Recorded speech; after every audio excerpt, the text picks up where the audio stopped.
We start doing parenting, ये temperament होता क्या है? टेम्परामेंट मिजाज को कहते हैं।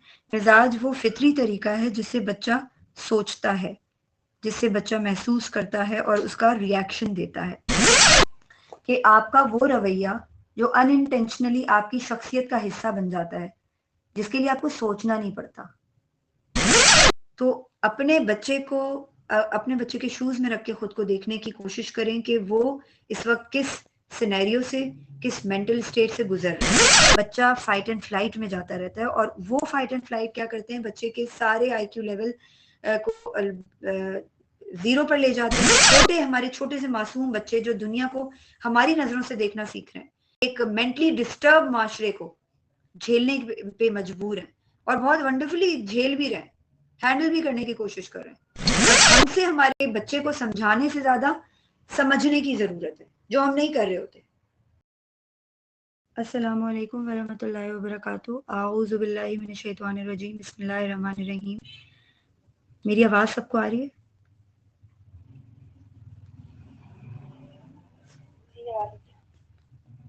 रब्बि इश्रह ली सदरी व यस्सिर ली अमरी वाहलुल उक़दतम मिन लिसानी यफ़क़हू क़ौली। अल्लाहुम्मा सल्लि अला मुहम्मद व अला आलि मुहम्मद कमा सल्लैता अला इब्राहीम व अला आलि इब्राहीम इन्नका हमीदुम मजीद। अल्लाहुम्मा बारिक अला मुहम्मद व अला आलि मुहम्मद कमा बारकता अला इब्राहीम व अला आलि इब्राहीम इन्नका हमीदुम मजीद। अल्लाहुम्मा इन्नी अस्अलुका इल्मन नाफ़िअ व रिज़्क़न तय्यिबा व अमलन मुतक़ब्बला।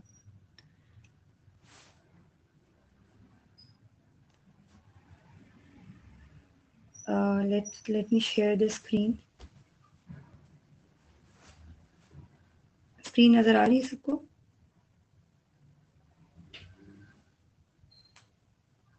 मेरी स्क्रीन विजिबल है?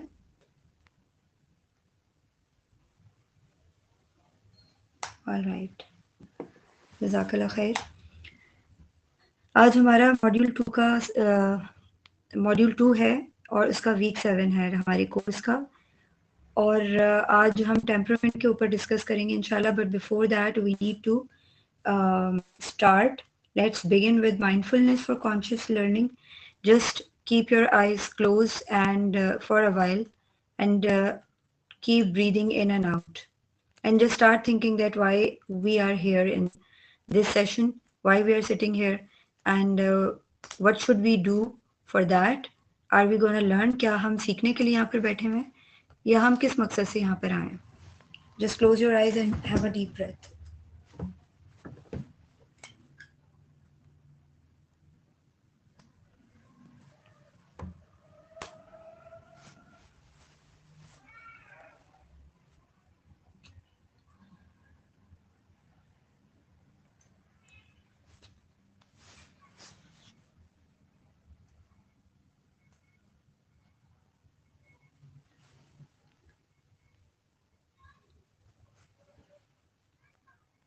Okay, you guys can open your eyes and just think about it कि हमने अब तक क्या सीख लिया है और हम कितना उस पर अमल कर रहे हैं और कर भी रहे हैं कि नहीं कर रहे हैं।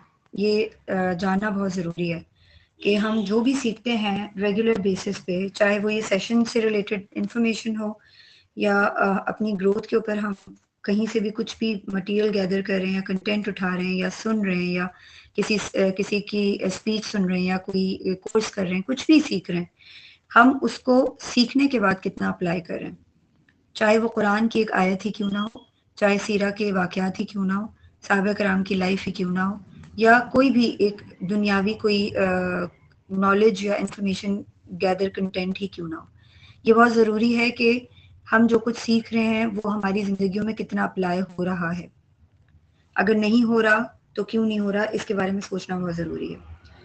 हमारा आज का टॉपिक टेम्परामेंट के ऊपर है कि बच्चे का जो टेम्परामेंट है वो क्या होता है, उसको हम समझेंगे। आज थोड़ा सा समझने की कोशिश करेंगे कि basically when we start doing parenting, obviously यहाँ पर ज़्यादातर लोग पेरेंट्स नहीं हैं, लेकिन फ्यूचर पेरेंट्स हैं और हम इसी पर्पस के लिए सेशंस भी कर रहे हैं कि either you guys are parents और नॉन पेरेंट्स और future parents, we should know कि एक पेरेंट बनने के बाद बच्चे को तरबियत देने के लिए किन किन चीज़ों की ज़रूरत होती है और अगर आप पेरेंट नहीं भी हैं इस वक्त, तो अपनी ज़ात के ऊपर, अपनी पर्सनालिटी के ऊपर काम करना बहुत ज़रूरी है। ये आप लोगों के लिए एक अपॉर्चुनिटी है कि before becoming a parent you are here to learn a lot of things towards understanding कि आपकी अपनी ग्रोथ और तरबियत के लिए क्या चीज़ें ज़रूरी हैं। बिकॉज जो पेरेंट्स बन चुके हैं, जिनके बच्चे ऑलरेडी हैं, they are not too late but they are late. वो अब जो पेरेंटिंग मॉडल की एक सेंस समझ में आना शुरू हुई है हम सब लोगों को, वो सेंस आप लोगों को बिफोर बिकमिंग अ पेरेंट समझ आ रही है। तो आप लोगों के पास एक अपॉर्चुनिटी है कि आप गैदर कर सकें, उस चीज़ को समझने की कोशिश कर सकें और अपने ऊपर अप्लाई करके अपनी तरबियत के ऊपर काम कर सकें, ताकि for the future we should know कि हम अगर पेरेंट बनेंगे तो हमारा पैटर्न क्या होगा, हम पेरेंटिंग मॉडल कैसे बनाएंगे, एनवायरनमेंट कैसे क्रिएट करेंगे और अपने बच्चे की तरबियत पे कैसे ध्यान देंगे। ये सब चीज़ें they are very important. First of all we will discuss about the temperament, जो हमारा आज का टॉपिक है कि every child is born with a natural temperament, it's not created but discovered and understood. ये टेम्परामेंट होता क्या है? टेम्परामेंट मिजाज को कहते हैं। मिजाज वो फितरी तरीका है जिससे बच्चा सोचता है, जिससे बच्चा महसूस करता है और उसका रिएक्शन देता है। ये बच्चे के पैदा होने के साथ ही पैदा होता है। जो टेम्परामेंट है ये फितरा के ऊपर होता है, वालिदैन इसे बनाते नहीं है, बल्कि इसको समझने की कोशिश करनी चाहिए, इसको समझते हैं। मसलन एक ही घर के दो बच्चों में से एक बहुत काम होता है, दूसरा बहुत जल्दी गुस्से में आ जाता है या बहुत जल्दी हाइपर एक्टिव हो जाता है। ठीक है, हम हमारे सामने मिसालें भरी पड़ी हैं कि एक ही घर के एक ही माँ बाप के जितने भी बच्चे होते हैं, उन सब के अलग अलग टेम्परामेंट्स होते हैं। उन टेम्परामेंट्स को डील करना, जब तक हम नहीं समझेंगे कि व्हाट इज टेम्परामेंट, हम नहीं डील कर सकते। और बेसिकली क्या होता है कि एक बिहेवियर होता है और एक टेम्परामेंट होता है। टेम्परामेंट मिजाज, हमने कहा कि मिजाज को कहते हैं, बिहेवियर रवैये को कहते हैं। रवैये जो हमारे बिहेवियर होते हैं, हर रवैया मुस्तकिल नहीं होता। ठीक है, कुछ टेम्पररी रवैये होते हैं, कुछ परमानेंट रवैये होते हैं। मगर जो मिजाज होता है ना, behaviour could be good with bad temperament. यानी एक इंसान जिसका मिजाज बुरा होता है या मिजाज खराब होता है, गुस्से वाला होता है, वो नॉट यू कैन से के नॉट नेसेसरी कि वो बंदा हर वक्त बुरे ही मिजाज में रहे। वो किसी सिचुएशन में अच्छा भी बिहेव कर जाता है, उसका बिहेवियर अच्छा भी हो सकता है। लाइक हमने बहुत से लोग ऐसे लोगों को देखा है जो पब्लिकली बहुत ही अच्छे, बहुत ही काइंड और बहुत ही पोलाइटली बात करने वाले हैं, लविंग हैं, अफेक्शनेट हैं। लेकिन वही लोग अगर आप उनकी पर्सनल लाइफ में देखें तो वो बहुत से इश्यूज के अंदर फंसे हुए हैं, उनके अपने पर्सनल रिलेशनशिप्स बिगड़े हुए हैं, उनके अंदर बहुत प्रॉब्लम्स हैं। और उनको ये बात पता है या नहीं पता, ये तो सेकेंडरी, ये एक लेटर ऑन डिस्कस करने वाली बात है। मगर क्या चीज़ है कि पब्लिकली वो इतना अच्छा बिहेव करते हैं, लेकिन पर्सनली वो अपने रिलेशनशिप्स को अच्छा करने के लिए उनके ऊपर काम नहीं करते। उनके जो दिल में आता है वो बात करते हैं, जिस तरह वो समझते हैं बात करते हैं। यानी आप ये देख लें कि आपका वो रवैया जो अनइंटेंशनली आपकी शख्सियत का हिस्सा बन जाता है, जिसके लिए आपको सोचना नहीं पड़ता, वो आपका एक टेम्परामेंट कहलाता है। टेम्परामेंट बेसिकली एक डिफॉल्ट परमानेंट बिहेवियर पैटर्न होता है। ठीक है, इसको डिफॉल्ट कहते हैं, जो ऑलवेज आपके मतलब एक फितरा के ऊपर आपके बनता है। लेकिन उसको हमने बीइंग अ पेरेंट, जब बच्चे की फितरा के अंदर कोई टेम्परामेंट होता है, उस टेम्परामेंट के ऊपर काम करने के लिए टैक्टिक्स और स्ट्रेटजीज अप्लाई की जाती हैं, जो हम नहीं कर पाते बीइंग अ पेरेंट अनफॉर्चुनेटली, क्योंकि हम बेसिकली ना हम अपनी ग्रोथ पे काम कर रहे होते हैं, ना हम ये जानने की कोशिश कर रहे होते हैं कि अगर बच्चा ऐसा है तो है क्यों, और अगर ऐसा है, इसका टेम्परामेंट फितरी तौर पर ही ऐसा है, तो इसको पॉजिटिव वे में लेकर जाने के लिए, कन्वर्ट करने के लिए हमें कौन सी स्ट्रेटजीज और कौन से टूल्स को अप्लाई करना चाहिए, इसके ऊपर काम करना बहुत जरूरी है। इसके लिए ये समझना बहुत जरूरी है। हम सबकी जिंदगियों में दो डोमेन्स होते हैं या दो फेजेस आप कह लें, एक प्राइवेट होता है और एक पब्लिक, जैसे मैंने अभी डिस्कस किया, ठीक है। तो इसमें ये जो है ना, ये चीज़ें बड़ी इंपॉर्टेंस रखती हैं कि क्या हमारे पब्लिक और प्राइवेट रिलेशनशिप्स के अंदर हमारे बिहेवियर और टेम्परामेंट में कोई डिफरेंस है, और अगर है तो क्यों है, उसका रीज़न क्या है, उसको जानने की कोशिश क्यों नहीं कर रहे हम, उसके ऊपर वर्किंग और पॉन्डरिंग क्यों नहीं कर रहे, और अगर कर रहे हैं तो हम क्या समझते हैं कि उसमें हमें टफ टाइम क्यों मिल रहा है और कहाँ से मिल रहा है और उसका रूट कॉज क्या है, उसको तलाश करना बहुत ज़रूरी है। Unless we will find out the root cause, we are not suppose to get the solution for that. हम ओवरकम ही नहीं कर सकते उस वीकनेस को अनलेस कि हम उस वीकनेस को रूट कॉज को तलाश करने की कोशिश करें। टाइप्स ऑफ चाइल्ड टेम्परामेंट क्या क्या होती हैं, इनको हम अभी डिस्कस करेंगे, ठीक है। और इसके अलावा एक चीज और हमें जहन में रखनी है कि अगर हम कुछ भी सोच रहे हैं, कुछ भी कर रहे हैं, वो हमने पैसिवली नहीं, माइंडफुल होकर सोचना है। जब हम माइंडफुल होकर कोई चीज कर रहे होते हैं, चाहे मैं खुद इस टेम्परामेंट को जो है वो इनकाउंटर कर रही हूँ कि I am not okay with that, कि I am facing hard time with my personal relationships, मैं अपने पर्सनल रिलेशनशिप्स, पर्सनल रिश्तों के साथ बहुत टफ टाइम जो है वो इनकाउंटर कर रही हूँ, क्योंकि मेरे मिजाज में जो क्विक रैपिड तब्दीलियां आती हैं, वो मुझे खुद फिगर आउट नहीं हो पा रही कि कैसे आती हैं, क्यों आती हैं, कहाँ से आती हैं, उसका रूट कॉज क्या है। बट मुझे नहीं समझ आता कि पब्लिक के अंदर मैं ये ऐसा क्यों नहीं फील करती या करता। पब्लिक के अंदर मैं प्रिटेंड करती हूँ इंटेंशनली या अनइंटेंशनली, और I am just like that कि हाँ ठीक है, मैं बहुत ही पोलाइटली बात कर रही हूँ, मैं आई एम वेरी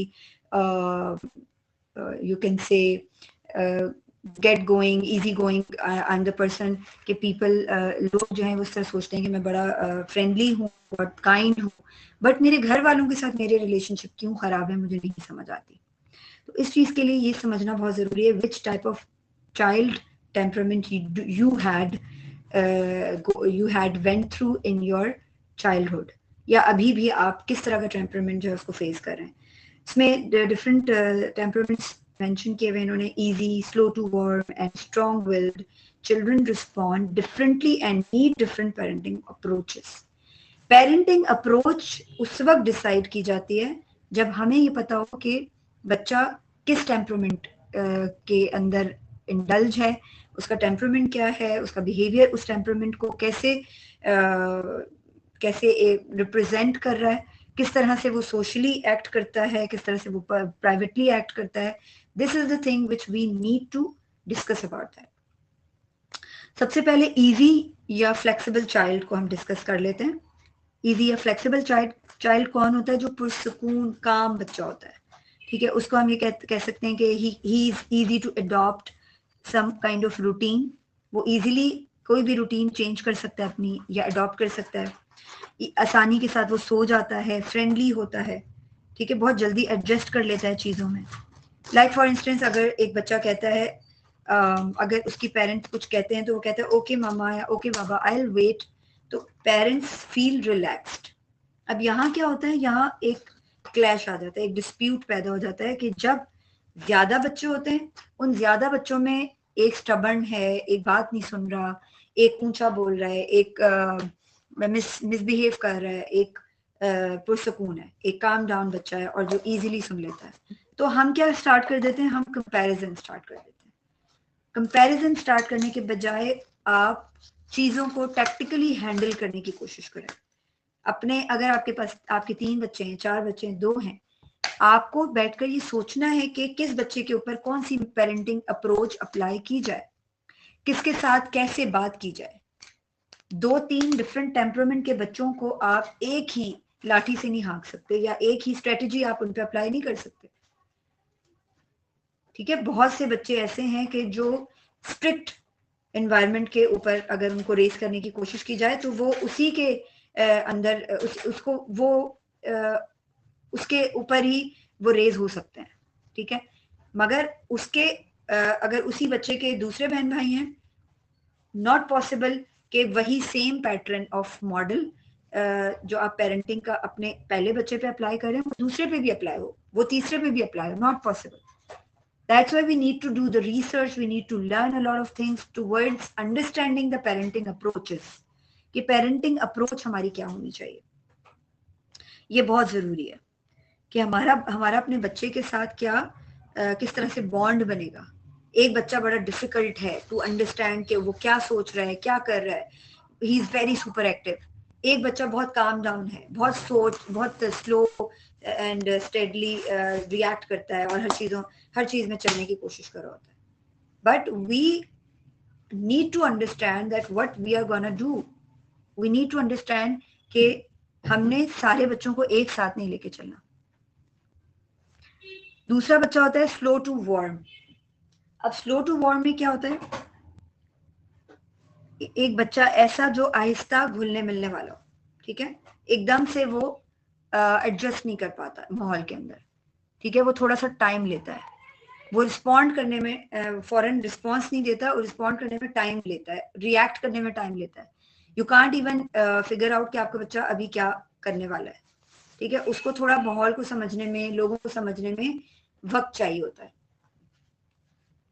इसलिए ये बहुत ज़रूरी है कि ऐसे बच्चों को उसी तरह से डील करने की कोशिश की जाए. लाइक फॉर इंस्टेंस हम कहते हैं बेटा सलाम करो, बेटा गेस्ट आए हैं उनको डील करने के उनको अटेंड करो, या डिफरेंट काइंड ऑफ चीज़ें या एक्सपेक्टेशन हम बच्चे से लगाते हैं, ठीक है. लेकिन बच्चा पहले खामोशी से देखता है, फिर सोचता है और उसके बाद रिस्पॉन्ड करता है, क्योंकि उसका पैटर्न स्लो है.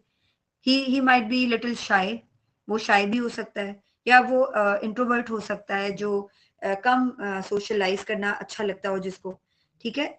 उसकी नेचर, उसकी फितरा, उसका टेम्परामेंट डिफरेंट है, ठीक है. उसको हमने उसके बिहेवियर के अंदर उसके टेम्परामेंट को इंडल्ज करके हाउ टू प्रेजेंट, हमने उस चीज को डील करने की कोशिश करनी है, ताकि बच्चा अपने उस हॉल से बाहर आकर लोगों के साथ घुलने मिलने की कोशिश कर सके.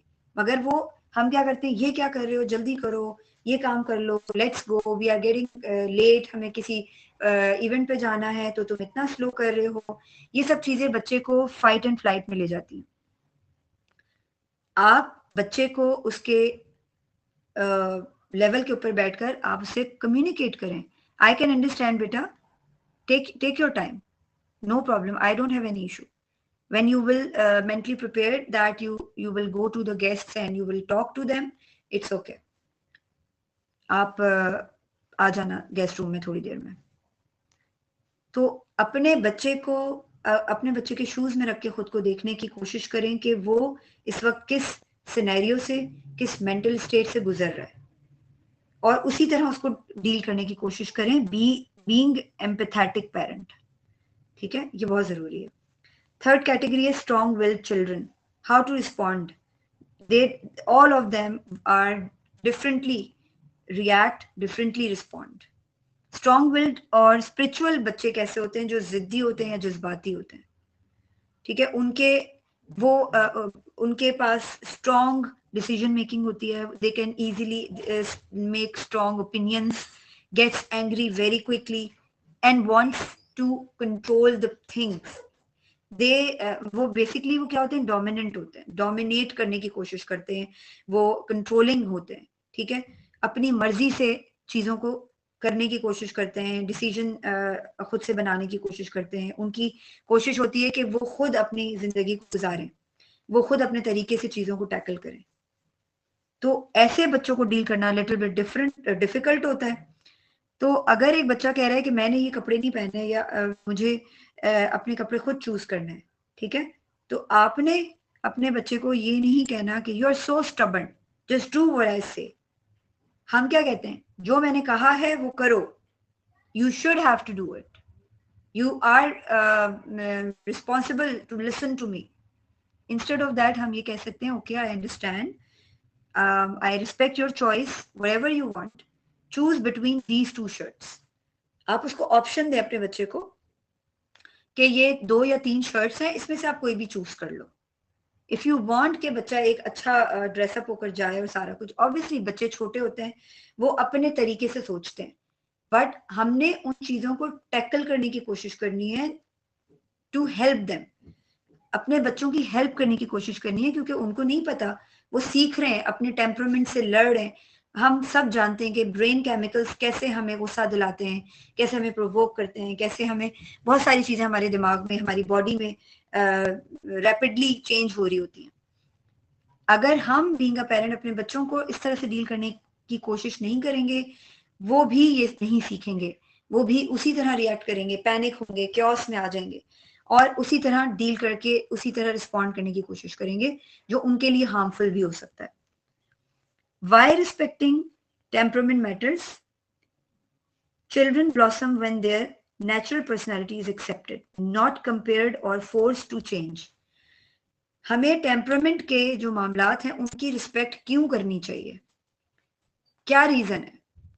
जब एक बच्चा एक्सेप्टेड फील करता है ना, तो वो इजीली अपनी फितरा के ऊपर जो अल्लाह सुब्हाना ताला ने उसके अंदर क्रिटिकल थिंकिंग के इमेजिनेटिव स्किल्स रखे हैं, डिफरेंट काइंड ऑफ फिजिकली वो बॉडी को इंडल्ज करना चाहता है, अपने ब्रेन को इंडल्ज करना चाहता है, उसके ब्रेन की तमाम जो अल्लाह सुब्हाना ताला ने उसके ब्रेन के अंदर तमाम जितनी भी क्रिएटिविटी डेवलप की है, उसको यूटिलाइज करने के लिए ये बहुत जरूरी है कि उसके टेम्परामेंट को समझा जाए और उसके टेम्परामेंट के अकॉर्डिंग उसको चीजों में, एक्टिविटीज में इंडल्ज करने की कोशिश की जाए।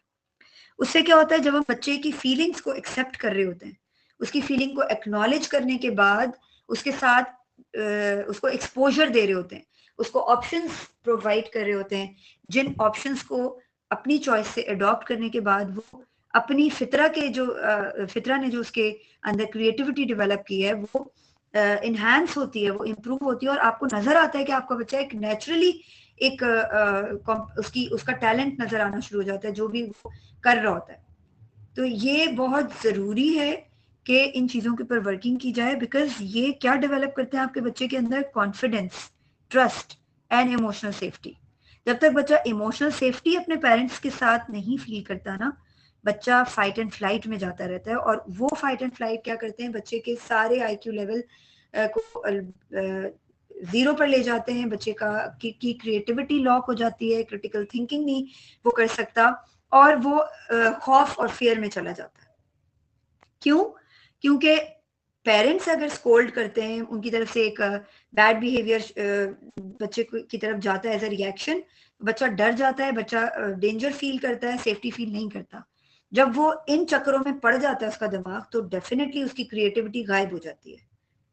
ठीक है, तो ये बहुत जरूरी है कि इस चीज को समझने की कोशिश की जाए कि बच्चा क्या फील कर रहा है, क्या किस चीज में सफर कर रहा है। बच्चा परेशान होता है, बच्चा तकलीफ में होता है, उसको समझ नहीं आ रहा होता कि वो किस तरह बिहेव करे, हमने उसको बताना है, क्योंकि हम गाइड करने वाले फैसिलिटेटर हैं अल्लाह सुब्हाना ताला की तरफ से। When a child is consistently corrected, compared or shamed, they develop fear, guilt or rebellious attitude. क्या होता है, जब हम बच्चे को कंपेयर कर रहे होते हैं दूसरे बच्चों के साथ या किसी के साथ भी, या बार बार उसे करेक्ट करने की कोशिश कर रहे होते हैं, ठीक है, या फिर हम उसे शेम दिलाते हैं कि शर्म करो, ये देखो तुम ऐसे हो, तुमने ऐसे कर दिया है, तुमने ये कर दिया है, तुम यूं करते हो, तो क्या होता है, बच्चे के अंदर फेयर डेवलप हो जाता है, गिल्ट डेवलप हो जाता है और वो रिबेलियस एटीट्यूड की तरफ चला जाता है। उस रिबेलियस एटीट्यूड का नुकसान क्या होता है कि वो प्रोडक्टिव और पॉजिटिव बिहेवियर उसका जो है वो खत्म होना शुरू हो जाता है और नेगेटिविटी उसके सराउंड उसकी बॉडी उसके ऑरा को अफेक्ट करना शुरू कर देती है। लाइक फॉर इंस्टेंस, अगर एक पेरेंट कहते हैं your cousin can talk confidently, why are you so quiet? एक पेरेंट बच्चे को ये कंपेयर कर रहे हैं कि आपका कजन जो है वो तो बहुत ही कॉन्फिडेंटली बात करता है, वाई आप क्यों नहीं बात करते, आप क्यों इतने खामोश होते हो? तो बच्चा क्या फील कर रहा है? आई एम नॉट केपेबल इनफ। बच्चा कह रहा है मैं ठीक नहीं हूँ, आई एम नॉट गुड इनफ। इसके बजाय आप बच्चे को रिस्पेक्ट से बात करें, बच्चे के टेम्परामेंट की रिस्पेक्ट करना बहुत जरूरी है। लाइक मुझे पता है आप बहुत सॉफ्टली बोलते हो और दैट्स फाइन, दैट्स ओके। हर इंसान का एक अपना तरीका होता है, हर इंसान का अपना एक वे ऑफ टॉकिंग होता है। So I like the way you are, I like the way you speak. So this is the way बच्चा can know that my parents is giving me such respect which I need it. So ये reason ही नहीं पैदा होता कि बच्चा fight and flight में चला जाए, बल्कि बच्चे का मोरल हाई होता है और उसकी प्रैक्टिकल क्रिएटिविटी और इमेजिनेशंस जो है वो उभर के सामने आती है। इसी तरह एक स्ट्रॉन्ग विल जो बच्चा है, अगर वो एक ग्रोसरी स्टोर में है मिसाल के तौर पर, और वो चिल्ला रहा है, बहुत से ऐसे सिनेरियोज होते हैं, बहुत बहुत बार होता है ऐसा कि बच्चे चीख रहे होते हैं, चिल्ला रहे होते हैं कि I want chips now, I want toffees और कैंडीज और चॉकलेट और समथिंग लाइक दैट। लोग देख रहे हैं, ठीक है, तो हम पेरेंट्स क्या करते हैं, तुम मुझे एम्बेरस कर रहे हो, keep your mouth shut, why can't you be quiet और समथिंग लाइक दैट, मैंने तुम्हें नहीं दिलाना, तुम बहुत मिस्टीरियस हो, बहुत बदतमीजी करते हो, this and that.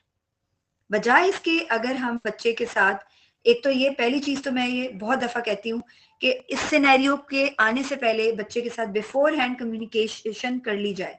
At home अगर आपने एक स्केड्यूल बनाया हुआ है कि while you go to the grocery store आपने क्या बाय करना है और क्या नहीं करना, क्या कंडीशंस हैं क्या नहीं है, आपके बच्चे को पहले से मालूम है।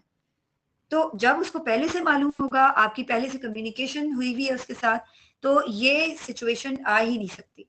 और अगर इनकेस बिगिनिंग है बच्चे की कि वो अंडरस्टैंडिंग के फेज से गुजर रहा है, तो डेफिनेटली वो स्क्रीम भी करेगा, ओवरवेल भी करेगा, शाउट भी कर सकता है कि I need it, I just want to buy this and that. तो इंस्टेड ऑफ सेइंग कि I am embarrassing, you are, आप मुझे शर्मिंदा कर रहे हो, लोग देख रहे हैं, ये है वो है, इसके बजाय आप ये कह सकते हैं I know you want chips, firstly we buy milk, then you can choose one snack. अगर आपने बच्चे को वो कंडीशंस बताई हुई हैं, आप उस बच्चे के साथ रिस्पेक्ट के साथ बात कर सकते हैं कि आपको याद है कि हमने क्या डिसाइड किया था, हमने ये डिसाइड किया था कि अगर आप तमीज से रहेंगे, आप मिसबिहेव नहीं करेंगे, तो हम आज ये बाय कर लेंगे, ठीक है। और अगर आज नहीं कर सके तो हम देख लेते हैं कि हमारी चेकलिस्ट में क्या क्या चीजें शामिल हैं। आप चेकलिस्ट खोलो और आप मुझे बताओ कि इसके अंदर कौन कौन सी चीजें हमने बाय करनी है, तो बच्चे को पता होगा कि मैंने मम्मा से कम्युनिकेशन की हुई है। तो अगर मैं जिद करूंगा भी तो कोई फायदा नहीं होगा उसका, ठीक है। तो इसी तरह एक एक बच्चे को अगर आप ये कहते हैं, एक टीचर कहता है कि अपना नाम बताएं, बच्चा बहुत दफा ऐसा होता है कि जब बच्चे फर्स्ट डे स्कूल जाते हैं तो बहुत फ्रीज हुए हुए होते हैं या क्योटिक हुए हुए होते हैं, परेशान होते हैं, ओवरवेलम होते हैं, स्ट्रेस आउट हुए हुए होते हैं कि हम मैं कहाँ आ गया।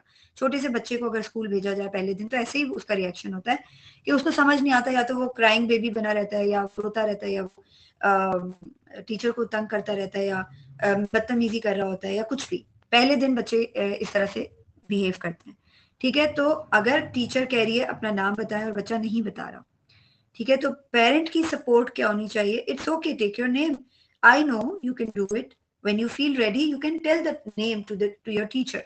आप अपने बच्चे को एक्नॉलेज करके बता रहे हो कि मुझे पता है कि ये आपका पहला दिन है और पहले दिन एम्बेरसिंग हो जाता है, इंसान जो है वो परेशान हो जाता है, स्ट्रेस आउट हो जाता है, that's fine, take your time, उसके बाद आप अपना नाम बता सकते हो, यू कैन डू इट। तो बहुत सारी चीजें ऐसी हैं जिनको समझना, जिनको जानना बहुत जरूरी है, क्योंकि हमारे बच्चे, हम सोच भी नहीं सकते, कैन यू इमेजिन, हमारे बच्चे साइकोलॉजिकली डिस्टर्ब सोसाइटी को हैंडल कर रहे हैं अनफॉर्चुनेटली, और बहुत अच्छे से हैंडल कर रहे हैं, बहुत वंडरफुली हैंडल कर रहे हैं हमारे बच्चे। हमारा जो माशरा है वो साइकोलॉजिकल डिस्टर्ब्ड हो चुका है, साइकोलॉजिकली डिस्टर्ब माशरा है हमारा। और हमारे छोटे से मासूम बच्चे जो दुनिया को हमारी नजरों से देखना सीख रहे हैं, वो हमें, हमारे माहौल से निकलकर मुआशरे के लोगों को, एक मेंटली डिस्टर्ब माशरे को झेलने पे मजबूर हैं, और बहुत वंडरफुली झेल भी रहे हैं, हैंडल भी करने की कोशिश कर रहे हैं। बट हमसे हमारे नॉर्मल बच्चे हैंडल नहीं हो रहे क्योंकि हम मेंटली डिस्टर्ब हैं। Practical activities to understand temperament. Observation sheets, empathy role play, and daily behavior journaling help parents decode temperament. अगर आपको याद हो लास्ट सेशंस के अंदर मैंने आप लोगों को बहुत सारे होम टास्क दिए हैं, बहुत सारी एक्टिविटीज दी हैं, if you remember. So I am really hoping that you guys are working on that. आप लोगों के लिए आज इसके अंदर जो भी टेक अवेज हैं उनके ऊपर जरूर काम करें, जरूर काम करें, क्योंकि जब तक हम उसको प्रैक्टिस नहीं करेंगे अपनी लाइफ में, हम सीख नहीं सकते बेसिकली। और अगर हम सीखेंगे नहीं तो कुछ भी नहीं हो सकता। तो ये बहुत जरूरी है कि अपने घर में ऑब्जर्वेशन शीट रखें. If you are a parent, either you are a parent और नॉन पेरेंट, आप अपने घर में अगर एक ऑब्जर्वेशन शीट रखते हैं, उसका फायदा पता है क्या होगा? उसका फायदा होगा आपने हर बंदे का नाम लिखकर चार्ट बनाया हुआ है, कॉलम बनाए हुए, और आप उस ऑब्जर्वेशन शीट के अंदर पूरे दिन के एंड में सोचेंगे मेरी मम्मा का क्या रिएक्शन था आज, मेरा क्या रिएक्शन था, मेरे फादर का क्या रिएक्शन था, मेरे बड़े भाई का क्या रिएक्शन था, छोटे भाई का, छोटी बहन का, बड़ी बहन का, या भाभी का, या भाभी के बच्चों का, या whatever it is. Observation sheet का फायदा क्या होगा? आपको जानने का मौका मिलेगा, आपको इमोशंस के नाम आएंगे, आप सोचेंगे कि इमोशन की वोकैबुलरी क्या होती है, फीलिंग्स की वोकैबुलरी क्या होती है. हमें तो कुछ पता ही नहीं, हमने एक लिमिटेड काइंड ऑफ मैप है हमारे माइंड में इमोशंस का और फीलिंग्स का, और हमें इससे ज्यादा आता ही नहीं कुछ. इस वजह से हम अपनी उन इमोशंस को और फीलिंग्स को नाम ही नहीं दे पाते एट टाइम्स, जो डिफरेंट होती हैं, बाकी लोगों से डिफरेंट होती हैं. एम्पैथी रोल प्ले, अपने बच्चों के साथ एम्पैथी रोल प्ले की काइंड ऑफ स्टोरी टेलिंग करें, काइंड ऑफ रोल प्ले करें, ताकि आपके बच्चों को पता हो कि how to be empathetic. Empathy के बगैर आप अपने बच्चे को दुनिया का अमीर तरीन इंसान बना लें, दुनिया का फेमस तरीन इंसान बना लें जो बहुत मशहूर है, बेहतरीन इंसान बनाने की कोशिश करें, उसके पास सारे लाइफ स्किल्स मौजूद हों, लेकिन अगर आपके बच्चे में एम्पैथी नहीं है तो आपके बच्चे के अंदर दर्द दिल नहीं है, और दर्द दिल के बगैर आपका बच्चा दुनिया में कुछ भी हासिल कर ले, वो अल्लाह की रजा हासिल नहीं कर सकता. इसलिए बहुत जरूरी है कि एम्पैथी पैदा करने के लिए बच्चे के अंदर खुद खुद आपको एम्पैथी प्रैक्टिस करनी पड़ेगी, चाहे आपको प्रिटेंड ही क्यों ना करना पड़े. उसके अलावा डेली बिहेवियर जर्नलिंग है, जो कि पेरेंट्स को टेम्परामेंट डिकोड करने में हेल्प करती है. डेली बिहेवियर जर्नलिंग क्या होती है? It's just like the observation sheet के. डेली बिहेवियर जर्नलिंग में हम ये लिख रहे हैं कि हमारा ये बिहेवियर था, हमने ऐसे रिएक्ट किया, अगर हमारा बिहेवियर रॉन्ग था तो हमें कैसे करेक्ट करके खुद को उस चीज को करेक्शन पे लेके जाके कौन सा बिहेवियर उससे रेप्लिकेट करना है, उसको चेंज करना है. तो ये चीजें they are very much important which we need to understand. Like temperament journal में हम ये लिख सकते हैं how your child reacts to routine changes, या आप खुद जैसे जो पेरेंट्स नहीं है वो अपने घर के फैमिली मेंबर्स के लिए ये बना सकते हैं ऑब्जर्वेशन शीट या टेम्परामेंट जर्नल. तो उसमें आप ये लिखें कि डेली रूटीन में उसने कैसे रिएक्ट किया और उसमें चेंजेस क्या आ सकते हैं, और उसमें तब्दीली कैसे लाई जा सकती है. इसी तरह रोल प्ले हो गया, इसी तरह फैमिली टॉक हो गई, जिसके अंदर आप ये डिस्कस कर सकते हैं कि कौन सी चीज ऐसी है जो हमें थका रही है, कौन सी चीज ऐसी है जो हमें क्योटिक कर रही है, पैनिक कर रही है, कौन सी चीज हमें काम डाउन कर सकती है और उसमें हेल्प कर सकती है. तो जब हम चीजों को एनालाइज करते हैं, रिफ्लेक्ट करते हैं, तो easily we can figure out कि इसका सोल्यूशन कैसे निकाला जा सकता है. Reflection and home task for emotional growth. अच्छा, इससे पहले मैं थोड़ा सा और डिस्कस करना चाहूंगी टेम्परामेंट के हवाले से कि चीजें बहुत ज्यादा वर्स्ट हो जाती हैं एट टाइम्स जब हम बच्चों को समझने की कोशिश नहीं कर रहे होते, बल्कि बच्चों को समझाने की कोशिश कर रहे होते हैं. इस बात को मैंने लास्ट सेशन में भी डिस्कस किया था कि बच्चे को समझाने से ज्यादा समझने की जरूरत है, जो हम नहीं कर रहे होते. ठीक है. और ये बात हमेशा याद रखिएगा कि अगर बच्चे के फेवरेटिज्म के खाने में आप मौजूद नहीं हैं, तो बच्चे के फेवरेट इंसान के खाने में कोई और हो सकता है, और वो कोई और कोई भी हो सकता है जो बच्चे का मिसयूज कर सकता है, जो बच्चे को मिसगाइड कर सकता है उसकी जिंदगी में, उसकी प्रायोरिटीज में, उसकी कैरेक्टर बिल्डिंग में इतना वर्स्ट रोल प्ले कर सकता है कि आपकी सोच है कि आप अपने बच्चे को बच्चे से मजीद दूर हो जाएंगे और बच्चे को बिल्कुल समझें कि उसकी कैरेक्टर बिल्डिंग में आपका कोई हाथ बाकी नहीं रहेगा, क्योंकि बच्चा आपको सुनने के मोड से निकल चुका होगा, गॉड फॉरबिड. तो आपको ये आपके लिए जानना बहुत जरूरी है कि आप अपने बच्चे के ऊपर किसी भी तरह का कोई भी काम करना चाहते हैं, इधर इट वुड बी टेम्परामेंट और समथिंग एल्स, आपका आपके बच्चे के साथ बॉन्ड, स्ट्रॉन्ग बॉन्ड होना बहुत जरूरी है, including your affection, including your love and care. This is very much important.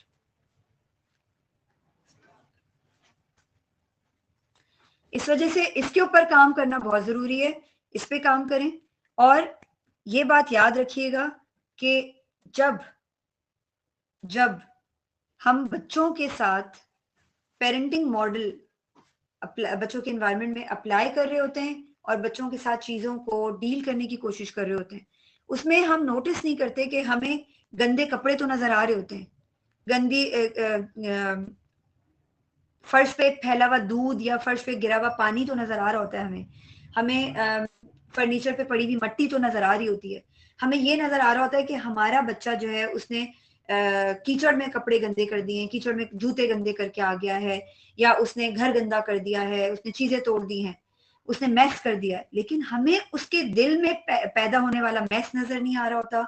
हम उसके दिल को तोड़ रहे होते हैं, उसको बार बार हर्ट कर रहे होते हैं, वो किस पेन से गुजर रहा है हम उसको रियलाइज ही नहीं करते, हम उसको समझने की कोशिश ही नहीं करते, हम उसके एक्सप्रेशंस, उसके टेंट्रम्स को डिकोड करने की कोशिश नहीं करते कि अगर ये टेंट्रम थ्रो कर रहा है, अगर ये मिसबिहेव कर रहा है, हिट कर रहा है, बदतमीजी कर रहा है, चीख रहा है, इसके पीछे क्या क्या रीजन है।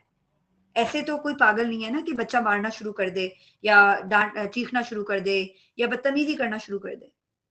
Definitely something behind it. वो we should have to decode that tantrum. हमें उसको डिकोड करके, इसको ब्रेक डाउन करके ये देखना जरूरी है कि what is the root cause behind it. इस टेम्परामेंट के पीछे ऐसी कौन सी रूट कॉज है जो मेरे बच्चे को इस लेवल पर ले आई है कि वो हिटिंग और स्कोल्डिंग के ऊपर आ गया।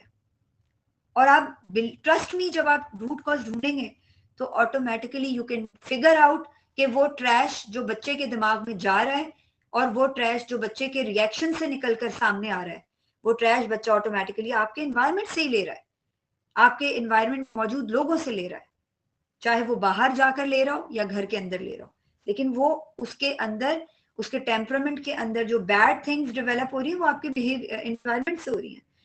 उसके टेंट्रम के अंदर एक जज्बातियत है, उसके टेंट्रम के अंदर एक खामोशी है, या whatever it is, whatever we have discussed, अभी हमने जो टेम्परामेंट की टाइप्स डिस्कस की है, वो जज्बातियत, उसको अक्लमंदी के साथ डील करना, ये हमें पता होना चाहिए। बच्चे को नहीं पता, बच्चा हेल्पलेस है, बच्चे को ही नीड्स हेल्प, उसको हेल्प चाहिए हमारी कि how to tackle with my temperament. बच्चा बगैर ब्रेकफास्ट के जा रहा है, हम उसको हर्ट कर रहे हैं, हमें उसका दुखा हुआ दिल नजर नहीं आ रहा, मगर हमें ये नजर आ रहा है कि वो मेरी बात नहीं सुन रहा, वो ये नहीं कर रहा, वो नहीं कर रहा, वो होमवर्क नहीं करके आ रहा, वो क्लास में पनिश मिल रही है उसको, वो मिसबिहेव कर रहा है, उसकी कंप्लेन्स आ रही है। Be observant, be observant. Being a parent you should have to be observant. आप ऑब्जर्व करें कि आपका बच्चा क्या फील कर रहा है, उसकी फीलिंग्स क्या है, उसकी इमोशंस क्या है, वो किस चीज पे किस तरह रिएक्ट कर रहा है और क्यों कर रहा है, उसका रूट कॉज क्या है। हाँ, हमारी जो नई नस्ल है ना, हमारी नई नस्ल ताल्लुक को तरसी हुई नस्ल है, इंसानों की इंटरेक्शन को तरसी हुई नस्ल है, मोहब्बत की भूखी नस्ल है। They are emotionally starved generation. No one can understand their feelings and emotions, no one. अगर बीइंग अ पेरेंट हम भी अपने बच्चों की starved emotional and spiritual needs को पूरा करने की कैपेबिलिटी नहीं रखते, तो हम ये डिजर्व नहीं करते कि हम पेरेंट बने। हमें पेरेंटहुड का लाइसेंस लेने की कोई जरूरत नहीं है। ये जो ताल्लुक को तरसी हुई नस्ल मैंने कहा है ना, वो ताल्लुक को तरसी हुई नस्ल हमने गैजेट्स के हवाले कर दी है। और जब हम बुढ़ापे पे जाएंगे और हम ताल्लुक को तरसेंगे ना, तो यही नस्ल हमें कहेगी कि आपने हमें गैजेट पकड़ाए थे, अब आप भी गैजेट जो है वो उससे अपना ताल्लुक कायम करें। ये बहुत जरूरी है कि इन क्रिटिकलिटीज को समझा जाए, इन क्रिटिकलिटीज के ऊपर सोचा जाए, अपने बच्चों को समझा जाए। या अगर बीइंग अ ह्यूमन बीइंग, मैं अपने बहन भाइयों, अपने पेरेंट्स के साथ रहती हूँ, मेरी शादी नहीं हुई है, तो ये बहुत जरूरी है कि मैं इस बात का तयन करूं कि मैं कैसी हूं, मेरी कल को शादी होनी है, मैं अपनी तरबियत पे कितना काम कर रही हूँ, मैं कितना ताल्लुक को तरसी हुई हूँ, मेरे पेरेंट्स ने मुझे कितनी इंटरेक्शन मेरी उनसे हुई है, और मैं मेरी मोहब्बत की कितनी भूख मौजूद है और कितनी भरी हुई है, कितनी बाकी है, और अगर बाकी है तो उसको कैसे भरा जा सकता है। क्योंकि अगर मैं इमोशनली स्टार्व रह गई या रह गया, अगर मैंने ये सोच के अपनी उम्र गुजार दी कि मेरी इमोशंस और फीलिंग्स कोई अंडरस्टैंड नहीं कर रहा, तो मैं खुद भी उन पे काम नहीं कर रही, तो फिर मैं ये भी डिजर्व नहीं करती कि मैं शादी के बारे में सोचूं। मैं ये भी डिजर्व नहीं करती कि शादी के बाद मैं बच्चों के बारे में सोचूं। तो ये बहुत जरूरी है कि इस एस्पेक्ट को सोचा जाए।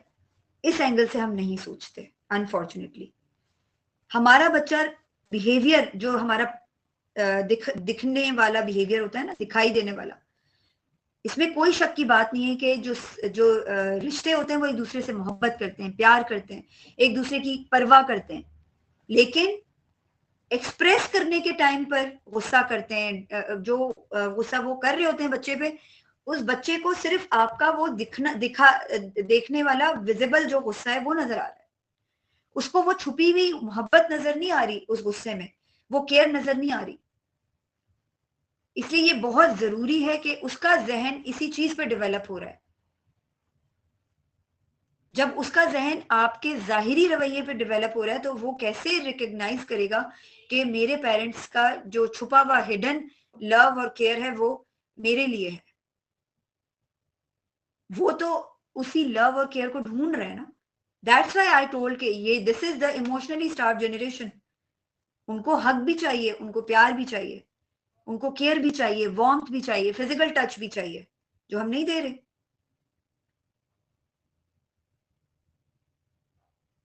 इसलिए ये सोचना बहुत जरूरी है कि इन एस्पेक्ट्स के ऊपर काम किया जाए, इन एस्पेक्ट्स के ऊपर वर्किंग की जाए, ताकि हम अपनी तरबिया के ऊपर काम कर सकें।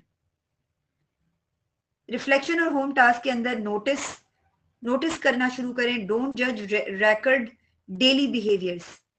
आपने जो भी लिस्ट बनानी है, जो मैंने वर्कशीट्स और जर्नलिंग का कहा है, उसमें आपने जज नहीं करना किसी। उसमें वो बनाने का मकसद ये है कि किस किसने कैसे कैसे बिहेवियर को अपने टेम्परामेंट के अंदर इंडल्ज किया हुआ है, और उन पे काम कैसे किया जा सकता है।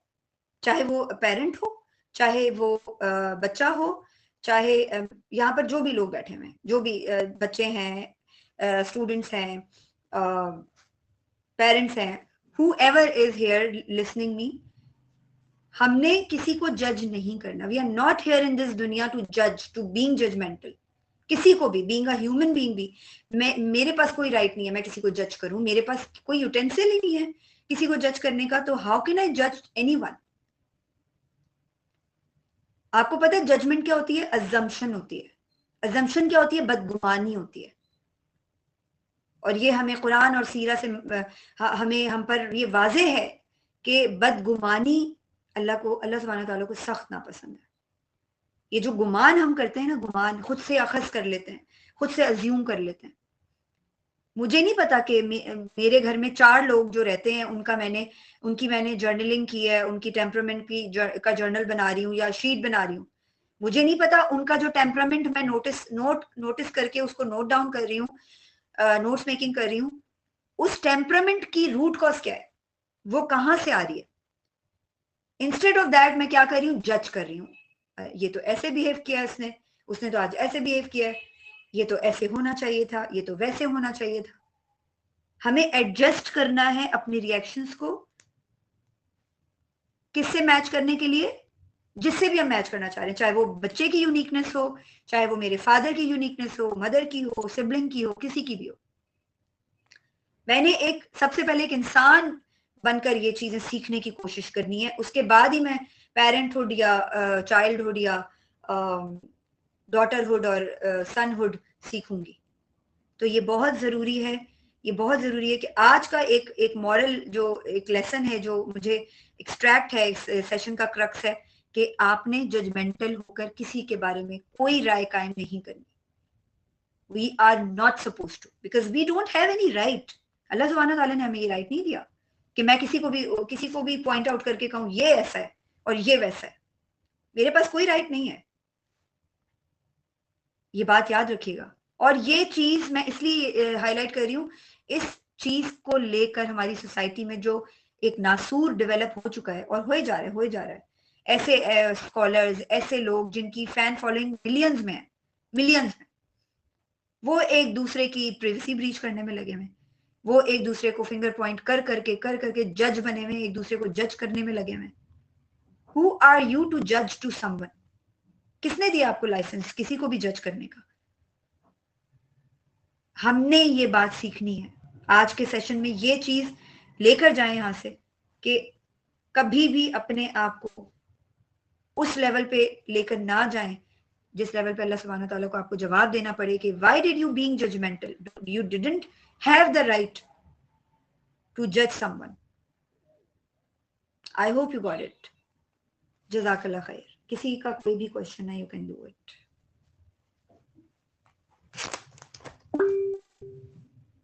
जी फरवा। वालेकुम अस्सलाम। जी मैम, मेरा ये क्वेश्चन है कि मेरा बेटा 9 मंथ्स का है, तो जैसे आपने टेम्परामेंट की बात की, तो उसमें ये चीज मैंने नोटिस की है कि अगर मैं उसको कोई चीज नहीं देती, जैसे एक स्पून है, उसको मुंह में लग जाए इस तरह से, मैं उसको देती हूँ बहुत ज्यादा रोता है, जब तक कि मैं उसको दे ना दूँ। अब हर मामले में ऐसे करना शुरू कर दिया, तो इसकी क्या रीजन हो सकती है और उसको मैं कैसे ठीक कर सकती हूँ? देखिए, आपने सबसे पहली चीज तो ये कि जब आपने सबसे पहले नोटिस किया कि वो बहुत रो रहा है, तो आप सबसे पहले, आपको अगर याद हो तो मुझे बताएंगे कि आपने क्या किया था? मैंने, मुझे याद नहीं है कि मैंने इस तरह सब कुछ, वो रोता है, मैं उसको शायद वो चीज दे देती हूँ, मुझे लगता है कि तो बस ये आपको खुद मुझे पता कुछ है, नहीं आपको किया। प्रॉब्लम खुद पता है, तो आप इस प्रॉब्लम को कैसे रिजॉल्व करेंगी? आपने उस बच्चे को जो है वो ये बता दिया है कि जब मैं रोऊंगा और मैं इस तरह अपनी मामा को एक्सप्लॉइट करूंगा तो मुझे ये चीज मिल जाएगी। तो मैंने जब तक रोना है जब तक कि मेरी मामा मुझे वो चीज ना दे दें। आपने उसको पक्का कर दिया। आप उसको कैसे ठीक कर सकते? आप उसके साथ 9 मंथ्स का आपने कहा ना, जी जी जी। आप उस बच्चे उस अपने बच्चे को वो मतलब उसके साथ बैठकर कम्युनिकेट करें। ठीक है, कम्युनिकेट करने का मकसद ये होता है कि बच्चा जो है वो चीज को समझ सके। हम क्या कहते हैं, हम क्या सोचते हैं कि चंद महीने का बच्चा क्या समझेगा कम्युनिकेशन, बट बच्चा सुन भी रहा होता है और समझ भी रहा होता है, लेकिन वो अपने तरीके से चीजों को देख रहा होता है। हमने बच्चे के साथ कम्युनिकेट करना है। जब वो आपका बच्चा रोने लगे ना, तो आप उसको पकड़कर उसको खड़ा करें और उसकी आईज में देखते हुए उसको बहुत प्यार करें, बहुत हक करें और उसको बताएं कि बेटा ये चीज आपको नहीं मिल सकती क्योंकि, और उसको आई कांटेक्ट को जरूर मेंटेन करना है आपने, और आप उसको बहुत पोलाइटली बताएं कि बेटा आपको ये चीज नहीं मिल सकती क्योंकि ये कोई भी चीज हो सकती है। मिसाल के तौर पर अगर वो टॉफी कैंडी मांग रहा है, ठीक है, आप उसको कहेंगे कि ये आपका कैंडी का टाइम नहीं है, हम इस कैंडी को बाद में खा सकते हैं, अभी आपके पास ये खाने के लिए बिस्किट है, आपके पास खाने के लिए ये है। अगर वो कोई चीज मांग रहा है जिस जो उसके मुंह में लग सकती है, पहली तो चीज काम आप ये करें कि ऐसी चीजों से ऐसी चीजों को उसकी अप्रोच से दूर रखें ताकि उसको मौका ना मिले। लेकिन अगर कोई ऐसी चीज मिल जाती है उसको, तो आप जो है वो उसको जो है वो चीज उससे लेकर और उसको बताएं कि ये चीज आपको अभी नहीं मिल सकती। ठीक है, वो रो रहा होगा, कोई मसला नहीं है, आप उसकी आईज में देखते हुए बोलेंगे कि ये चीज अभी आपको नहीं मिल सकती, आप ये जो 2 टॉयज हैं इनमें से ये वाला टॉय लेना है आपने या ये वाला लेना है। वो रोएगा रोएगा, वो कहेगा मुझे नहीं चाहिए, वो मिसबिहेव भी कर सकता है। तो आप उसके लिए अपने घर का एक ऐसा कोना बनाएं जो टाइम आउट का कोना हो, और उसको वहां ले जाके उसको वहां बिठा दें और उसको बताएं कि बेटा जब आप अच्छा फील करो तो आप मेरे मम्मा के पास आ जाना। उसको टाइट हक करें, उसको गाल पे प्यार करें और उसको वहां बिठा दें और उसको बताएं कि आप जब अच्छा फील करने लगो, आई कैन सी कि आप थोड़ा डिस्टर्ब हो, आप जब रो लोगे आप यू विल फील बेटर, आप मेरे पास आ जाना। पहली फर्स्ट टाइम जब आप ये करेंगी ना, फर्स्ट टाइम आपको हो सकता है कि घंटा भी लग जाए बच्चे को रोने में। कोशिश करें कि वो जो है वो इस चीज को इतना ज्यादा ना लेके जाए क्योंकि छोटे बच्चे हैं, थोड़ा सा ख्याल करना पड़ता है। मगर एक बात याद रखिएगा, अगर अब आपने एक बार लीनियंट होकर, यानी आपने ये प्रैक्टिस शुरू कर दी जो मैंने आपको बताई है, ठीक है, लेकिन थर्ड और फोर्थ टाइम आपने गिव अप कर दिया और लीनियंट होकर आपने वो चीज उसको दे दी, उसके बाद आपकी सोच है कि कितना मुश्किल हो जाएगा इस चीज को हैंडल करना। इसलिए ये जहन में रखें कि बाउंड्रीज डेवलप करें अभी से, उन बाउंड्रीज के अंदर रहते हुए बच्चे को फ्रीडम तो दें, लेकिन उस बच्चे को पता होना चाहिए कि ये चीज एक्सेप्टेबल नहीं है, इस पे 0 टॉलरेंस है, और ये आप अपने कम्युनिकेशन से बताएंगी उसको।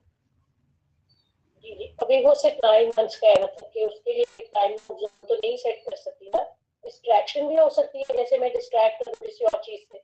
ये टाइम आउट का मतलब ये नहीं कि आप सिर्फ बिठा कर आ जाएं, देयर आर मल्टीपल ऑप्शंस ना। आप उसको ऐसी जगह पे बिठा कर आए, मैंने यही कहा ना, आपको ऐसा एक कोना बना दें, जब आप पहली दूसरी दफा ये प्रैक्टिस करेंगी तो उसके दिमाग में ये बात आ जाएगी कि जब मैं मिसबिहेव करता हूँ तो मेरी मामा मेरी केयर करती हैं और मुझे इस कोने में लाके बिठा देती हैं। उस कोने में इसके उसके लिए 2-3 पोर्शंस का एक छोटा सा शेल्फ प्लास्टिक का लाके रख दें वहां पे। बच्चों की जो वो होती हैं, लेगोज होते हैं या छोटी छोटी बुक्स होती हैं बच्चों की, जो हार्ड वाली होती हैं, जो बच्चे फाड़ नहीं सकते, वो वाली 2-3 बुक्स लाके रख दें। वो डिस्ट्रैक्शन के लिए बच्चा उठाएगा, खेलेगा, शुरू में टेंट्रम भी थ्रो करेगा, आप आसपास रहें, देखें कि वो क्या कर रहा है। ठीक है, try to tackle with it. ठीक है, I hope you got it. Ji Farwa, is there anything? ठीक है, बस एक ही मेरे माइंड में है कि मतलब 9 मंथ्स के बच्चे के लिए टाइम आउट सेट करना चाहिए, इतना छोटा। टाइम आउट सेट नहीं करना चाहिए, मैं टाइम आउट सेट नहीं करने को कह रही, मैं कह रही हूँ जब वो रोएगा ना, जब वो रोएगा जी तो आपने उसको, मैंने जैसे आपको बताई है प्रैक्टिस, आपने उसे बहुत सारा प्यार करना है और हक करना है, और उसके बाद आपने उसको उस जगह पे लेकर जाना है, उसको बताना है कि आप बहुत डिस्टर्ब लग रहे हैं, आप यहाँ बैठे। वो समझेगा, हम समझते हैं, वो बच्चा नहीं समझता, वो समझेगा। आप देखें, आप बात करें उससे, कम्युनिकेट की देखें, हम कहते हैं कि बच्चा 2-3 साल का हो जाएगा तो मैं कम्युनिकेट करूंगी, ऐसा नहीं है। आप बच्चे को अभी से जो प्रैक्टिस करवाएंगी, बच्चा उसी का आदी हो जाएगा। ये बात याद रखिएगा। Just do it, apply it and then let me know. आप अप्लाई करें, आप देखेंगे, खुद देखेंगे कि बच्चा रिस्पॉन्ड भी करेगा, और बच्चा आपको उसका रिएक्शन भी नजर आएगा इंशाल्लाह। जी, ओके, अच्छा, thank you. You welcome. Anyone else? और किसी का कोई सवाल है या इसको रैप अप कर लें? मेरा एक और क्वेश्चन भी है गैजेट के रिलेटेड कि मतलब जैसे बच्चे हैं जो स्क्रीन बिल्कुल ऑन ही होती है तो फोन को फोन की तरफ जाते हैं, तो क्या पेरेंट्स को भी मतलब कि फोन नहीं यूज करने चाहिए? जैसे कि एज अ मदर मैं अपनी बात कर रही हूँ, मुझे भी I should stop using my phone, मतलब मैं बहुत ज्यादा नहीं यूज करती उसके साथ, लेकिन जैसे स्क्रीन ऑन होगी ना, कॉल भी होगी मैं, तो कॉल नहीं मेरा खींच लेता है फोन। देखिए, आप अव्वल तो ये कि उसके उससे गैजेट्स दूर रखें, उसके सामने अवॉइड करें गैजेट्स उठाना। जी जी ठीक है, जी अगर आप ये सब चीजें उसको करने देंगी तो वो पक्का हो जाएगा। आप कैसे बर्दाश्त करें ये सब चीजें? इस चीज के जी, बजाय अभी तो आपने फिर उसको बिजी करना है ना, उसको बिजी करें, हेल्दी जी एक्टिविटीज में बिजी करें, उसको पार्क लेकर जाएं, उसको फिजिकल एक्टिविटीज करवाएं, घर के अंदर पिंग पोंग, छोटी छोटी पिंग पोंग बॉल्स होती हैं, वो लेकर आएं। देर आर मल्टीपल एक्टिविटीज जो पिंटरेस्ट पे और इंस्टाग्राम पे आपको मिल जाएंगी। आप सर्च करें, आपको मल्टीपल प्रैक्टिसेस और इंडोर एक्टिविटीज आपको मिलेंगी, और आप इजीली जब आप स्केजुलाइज कर लेंगी ना कि आज मैंने अपने बच्चे, उसका सोने का टाइम ये है, फूड टाइम ये है, और इसके बाद मैंने अपने बच्चे को के साथ ये एक्टिविटीज करनी है, आपको अभी उसके साथ मुस्तकिल इंडल्ज रहना पड़ेगा। अगर आप उसके साथ मुस्तकिल इंडल्ज रहेंगी, जितना ज्यादा रहेंगी, the more you will indulge with your child, the more oxytocin you will give to your child. Oxytocin समझती है ना, जो लव और अफेक्शन का बॉन्ड, एक केमिकल है जो आपकी बॉडी से निकल के आपके बच्चे की बॉडी में वो हो रहा है, एब्जॉर्ब हो रहा है। आप किचन में जा रही हैं, आप अपने बच्चे, वो छोटा है, आप उसके लिए कोई भी इस तरह की बेबी चेयर रखें, और उसको कोई प्लास्टिक की कोई ऐसी चीज पकड़ा दें जो वो कटिंग वाली हो, या कुछ इस तरह की एक्टिविटी जो वो इंजॉय भी करे, और आप उसके साथ साथ बात भी उससे बातें करती रहें, कोई पोम सुनाती रहें, कुरान की रेसिटेशन हो गई, और बहुत सारी चीजें हैं जो हम बच्चों के लिए कर सकते हैं। लेकिन कोशिश करें कि आप बच्चे को साथ साथ इंडल्ज करें, करवाएं अपने साथ। बहुत छोटा है, 9 मंथ्स का, आई कैन अंडरस्टैंड, बट आप देखेंगे कि जब आप प्रोडक्टिवली उसके साथ कम्युनिकेट करेंगे वो रिस्पॉन्ड करेगा आपको। लेकिन गैजेट से अवॉइड करें, कोशिश करें। हाँ, गैजेट का अगर आपने स्क्रीन टाइम रखना है अभी तो मैं आपको यही सजेस्ट करूंगी कि 2 साल तक आप बच्चे के साथ गैजेट का कोई इस्तेमाल ना करें। हाँ, आप बच्चे के साथ लैंग्वेजेस पे काम करें।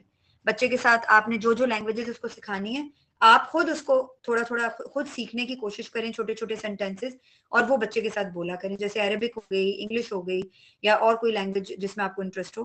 क्योंकि 7 ईयर्स तक बच्चा जो है वो बहुत इजीली जो है वो लैंग्वेजेस को अडॉप्ट करता है। You welcome. अस्सलाम वालेकुम रहमतुल्लाहि व बरकातुहू। वालेकुम अस्सलाम रहमतुल्लाहि व बरकातुहू। अच्छा, मैंने अभी ये पूछा था कि मेरा भांजा है, अभी 3 साल का हो चुका है, तो वो भी इस तरह ना शो करता है किसी भी बात पे। उसका ये कहने कि उसको ये बात पता चल गई कि जब अपना ज्यादा गुस्सा करेगा तो उसकी बात सुनी जाएगी, लगता है वो अब थी तब वो ऐसा वो सीख गया। अब वो हमारे पास आएगा तो फिर मैंने उसे देखा कि जब जैसे अभी आपने 9th मंथ के बच्चे के लिए बताया कि गुस्सा शो करना शुरू करे तभी हम उसे कंट्रोल करने के लिए उसे बात करनी है, कॉन्टेक्ट करना है, तो हैंडल कर लेंगे। लेकिन जब उससे बात करने की कोशिश होती है तो मुझे सकता है कि मेरी बात बिल्कुल भी सुन ही नहीं रहा, समझ ही नहीं रहा, बस उसे ये होता है कि मैंने ये करते जाना मुझसे करता रहता है। जैसे दूसरों की बात उसे समझ ही नहीं आ रही, मुझे ऐसा फील होता है उसको इस तरह हैंडल करती हूँ, तो फिर मैं उसे किस तरह से हैंडल करूँ? देखिए, आप अपने बच्चे को कितने साल का आपने बताया? 3 years, 3 to 4 यानी कि इसके दरमियान में है। और ये कितने अरसे से हो रहा है? ये अभी तो 1 मंथ हो गया हमारे पास, फिर तब से इसी तरह है, उससे पहले भी जो हुआ। मुझे याद पड़ा आपने मुझसे पहले भी इस बारे में डिस्कस किया था। मैंने आपको यही कहा था कि उस बच्चे का एक रूटीन एस्टेब्लिश करें, और उसको बैठकर उसके साथ कम्युनिकेट करें, और इनडायरेक्ट वे उसको डांटा या मारा तो नहीं जाता?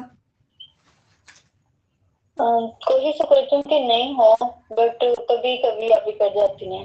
देखिए, कभी कभी वाला जो मामला है ना, ये खराब है। क्योंकि देखें, जी एक एक सिनेरियो ये होता है कि बच्चे को पता होता है कि मेरे घर का ये माहौल है और मेरे पेरेंट्स के ये टेंट्रम्स हैं। जी और उसमें ये होता है, एक एक ऐसे पेरेंट्स होते हैं जो उनका एक ही पैटर्न होता है कि बच्चे के ऊपर डोमिनेट करना है, बच्चे को डांट भी पड़ रही है, और बच्चे को रूल्स के ऊपर भी बड़ा स्ट्रिक्टली गाइड किया जा रहा है। एक पेरेंट्स ऐसे होते हैं जो अपने बच्चों के साथ फ्रेंडली इन्वायरमेंट में बच्चे को डेवलप करते हैं, और उसकी भी मानते हैं, अपनी भी मनवाते हैं, सारा कुछ करते हैं। एक पेरेंट्स ऐसे होते हैं जो कभी बहुत अच्छा बिहेव करते हैं, कभी बहुत ऐसे बिहेव करते हैं कि बहुत ही अच्छे हैं और बहुत ही ज्यादा अपने बच्चे के साथ बड़ा वर्किंग कर रहे हैं और हर चीज। और कभी उनका ऐसा बिहेवियर होता है कि बच्चे की समझ से बालातर होता है। तो ये जो कभी कुछ और कभी कुछ वाले मामलात होते हैं ना, इसमें बच्चा कंफ्यूजन का शिकार हो जाता है कि मम्मा अभी ठीक है या पहले वाला मम्मा का बिहेवियर ठीक था। जी, आप इसी तरह करते हैं, आप फौरन आप इन पे गुस्सा किए, उन्हें डांटा है और फौरन से भी उन्हें प्यार भी करना शुरू कर देते हैं। तो ये देखिए ना, ये बायपोलर एक्टिविटी है ना।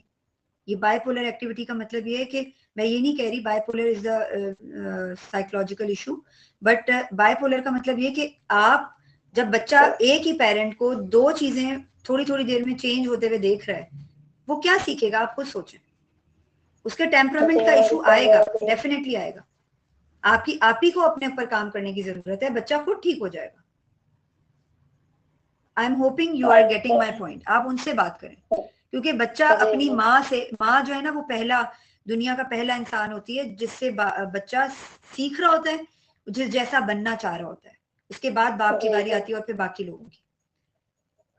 ठीक है? I hope you are getting my point. Yes sir, thank you. You welcome, you welcome. बारकल्ला फीक। सेशन को एंड करते हैं। आई होप किसी का और कोई क्वेश्चन नहीं है। सुभानक अल्लाहुम्मा व बिहम्दिका। जी सारा।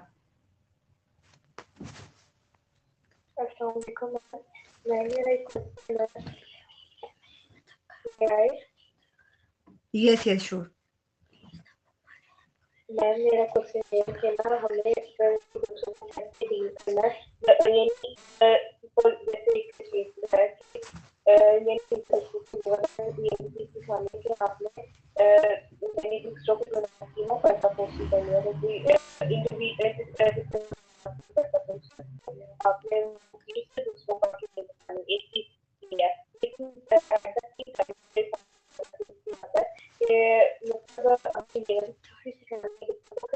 आपने आपके साथ करे आपने वो भी आसमा यानी यानी गुड अगर एक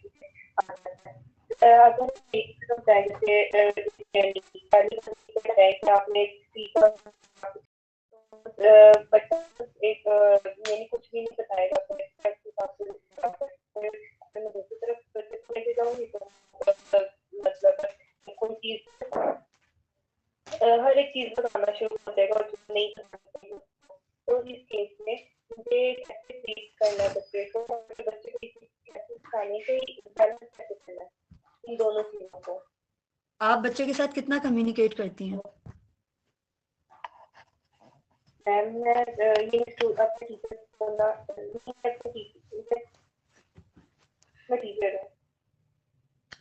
अच्छा ठीक है, आप टीचर हैं और आप अपने स्टूडेंट के बारे में पूछ रही हैं?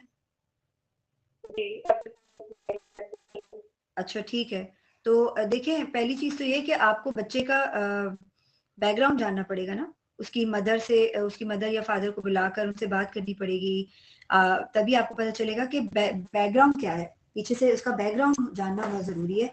अगर आप उसका बैकग्राउंड नहीं जानेंगी तो आप अपनी तरफ से कुछ भी करती रहें, वो वर्क नहीं करेगा। समझ रही है बात? और अगर बैकग्राउंड जानने के बाद भी पेरेंट्स सपोर्टिव नहीं है और वक्ती तौर पे आप अगर कर भी लेती हैं कुछ बच्चे के ऊपर काम, तो वो इसलिए इफेक्टिव नहीं होगा क्योंकि बच्चा चंद घंटों के लिए स्कूल आता है और जब वो घर जाता है तो वो अपने पेरेंट्स से सीख रहा होता है, अपने माहौल से सीख रहा होता है। समझ रही है सारा? ठीक है, आई होप जी। तो ये है कि पहले तो आप सबसे पहले अपने इनके पेरेंट्स के साथ मीटिंग करें और फिर बच्चे के जो जो इश्यूज हैं उनको जॉट डाउन करके नोट करके रखें। जब उनके साथ मीटिंग हो तो आप उनसे डिस्कस करें और उसके बाद फिर ये है कि फिगर आउट करने की कोशिश करें, तभी आपको समझ आएंगी चीजें कि आप कैसे उस बच्चे को हैंडल कर सकती हैं, क्योंकि आपको नहीं पता कि बच्चे के बिहाइंड पे चल क्या रहा है, वो कहाँ से ये चीजें सीख रहा है या उसको क्या समझ आ रहा है क्या नहीं आ रहा। ठीक है, ऑल राइट। मैम लेकिन ऐसा तो क्या जब आप मदर बन जाएंगी तो आपने ये देखना होगा कि ये पहले तो आपने रूट कॉज तलाश करनी होगी ना कि ये बिहेवियर बच्चे के अंदर आ कैसे रहा है। ठीक है, जब आप रूट कॉज तलाश कर लेते हैं ना तब आपको समझ आना शुरू हो जाती है कि ये चीज शुरू कैसे हुई है। ठीक है, और उसके बाद उसके अलावा आपने बच्चे के साथ कम्युनिकेटिव होना है, अपने बच्चे के साथ एक बॉन्डिंग और अफेक्शन और लव की जब बॉन्डिंग बनी होती है ना तो आपका बच्चा आपसे हर चीज शेयर कर रहा होता है। आप अपने बच्चे से ओपन टॉक रखें कि बच्चा जो है वो अपनी हर बात आपसे शेयर कर रहा हो, चाहे उसकी गलती भी हो, उसको पता हो कि मेरी मम्मा मुझे जज किए बगैर सुनेंगी, मुझे जज नहीं किया जाएगा या मुझे डांटा नहीं जाएगा, बल्कि मेरी मम्मा जो है वो मुझे सुनेंगी और मुझे प्रॉपरली गाइड करेंगी, वो पॉजिटिव होकर आपके पास आएगा। ठीक है, मैम लेकिन इन दोनों एट्रीब्यूट्स के दरमियान बैलेंस कैसे क्रिएट आप वो मैं दोबारा, ठीक है आप ये आपकी दो बात एट्रीब्यूट जो मुझे बता रही हैं आप रिपीट करें, आपकी आवाज उस वक्त एको कर रही थी इसलिए मुझे थोड़ी सी एम्बिग्यूटी है समझने में। पहली चीज के ना इन बच्चों को ये चीज बतानी है कि हर किसी के गुनाह जो है ना का प्रचार नहीं करना शुरू कर देना। अगर कोई नमाज नहीं पढ़ता तो हर किसी को बताना नहीं शुरू कर देना कि ना वो नमाज नहीं पढ़ता या फिर कुछ होता है। ये वाली चीज ये एक ये वाला एट्रीब्यूट है और दूसरी तरफ ये वाला एट्रीब्यूट है कि पेरेंट्स के साथ चीजें शेयर करनी है। देखें ये तो एट्रीब्यूट नहीं है सारा, ये एट्रीब्यूट नहीं है, ये बच्चा अपने एनवायरनमेंट से लेता है दोनों चीजें, और ये आप बच्चे को बताएंगी नहीं, ये आप बच्चे को दिखाएंगी। दिखाएंगी का मतलब आपका बच्चा आपकी कही भी बात सुनेगा बाद में, वो देखेगा कि मेरी मम्मा क्या क्या कर रही है। ये जो दोनों चीजें आपने बताई है ना, ये दोनों चीजें बच्चा आपसे सीखेगा। अब मिसाल के तौर पर मैं अगर अपनी बात करूं कि अगर मैं बीइंग अ पेरेंट, मैं जाकर मैं दो लोगों से बात कर रही हूँ, मेरा बच्चा मुझे पैसिवली ऑब्जर्व कर रहा है, the way how the way I am talking, मैं किस तरह बात करती हूँ, मेरा वे ऑफ थिंकिंग क्या है, मैं सोचती कैसा हूँ। हम जब खाने पे बैठते हैं तो हम अपने बच्चों से कैसे बात कर रहे हैं, इनडायरेक्ट वे में हम बच्चों को बता रहे होते हैं चीजें। बच्चे को पता भी नहीं होता कि मुझे लेक्चर मिल रहा है या मुझे समझाया जा रहा है, और बच्चा ऑटोमेटिकली वो चीज अब्जॉर्ब भी कर लेता है। क्यों? क्योंकि वो अपने पेरेंट्स के किरदार में वो चीज देख रहा होता है। उसको बच्चे को ये पता होगा कि मेरे पेरेंट्स किसी को डिस्कस नहीं करते, मेरे पेरेंट्स जो है वो उनको पता है कि अल्लाह सुब्हाना ताला सबको देख रहे हैं और दिलों के हाल अल्लाह सुब्हाना ताला जानते हैं। अगर कोई नमाज नहीं पढ़ा, हो सकता है कि वो इंसान अल्लाह सुब्हाना ताला के करीब मुझसे ज्यादा हो, ऑल्दो कि मैं नमाज पढ़ रहा हूँ। और ये बात वो आपके किरदार से सीखेगा। जब उसके पेरेंट्स आपस में बात कर रहे होंगे तो वो सुनेगा, वो देखेगा। जब आप अपनी किसी फ्रेंड से बात कर रही हो, जब आप अपने बच्चों से बैठकर डिस्कशन कर रही हो, तो वो आपकी बातों से सीखेगा, आपको उसे ये बताना नहीं पड़ेगा। ये बात याद रखिएगा, ये ऐसी बात है। और लाइकवाइज ये कि बच्चे पेरेंट्स से आकर शेयर करें, ये भी वही बात आ गई है। अभी मैंने आपको बताया कि अफेक्शन और लव की बॉन्डिंग जब बच्चे की बनी हुई होगी ना, तो वो आपको कहना भी नहीं पड़ेगा, बच्चा खुद आकर आपसे हर बात शेयर कर रहा होगा। मेन चीज है पेरेंट्स का क्या बिहेवियर है बच्चे के साथ, पेरेंट्स कितना फ्रेंडली एनवायरनमेंट बच्चे को दे रहे हैं, including the boundaries and limits. बच्चे अपने घर में ऐसे रूल्स का तयन करना जिनके ऊपर हर कोई घर में रहने वाला अमल करता हो। ऐसा ना हो कि वो रूल सिर्फ बच्चे के लिए बनाकर छोड़ दिया और कोई भी नहीं उस पर अमल कर रहा। तो ये दोगलापन नहीं करना बच्चे के सामने, बस दैट्स इट। ठीक है, I hope you got the point. Now I think times up. मैं इसको रैप अप करती हूँ। इंशाल्लाह अल्लाह सुब्हानहू तआला हम सबके लिए आसानी का मामला करेंगे।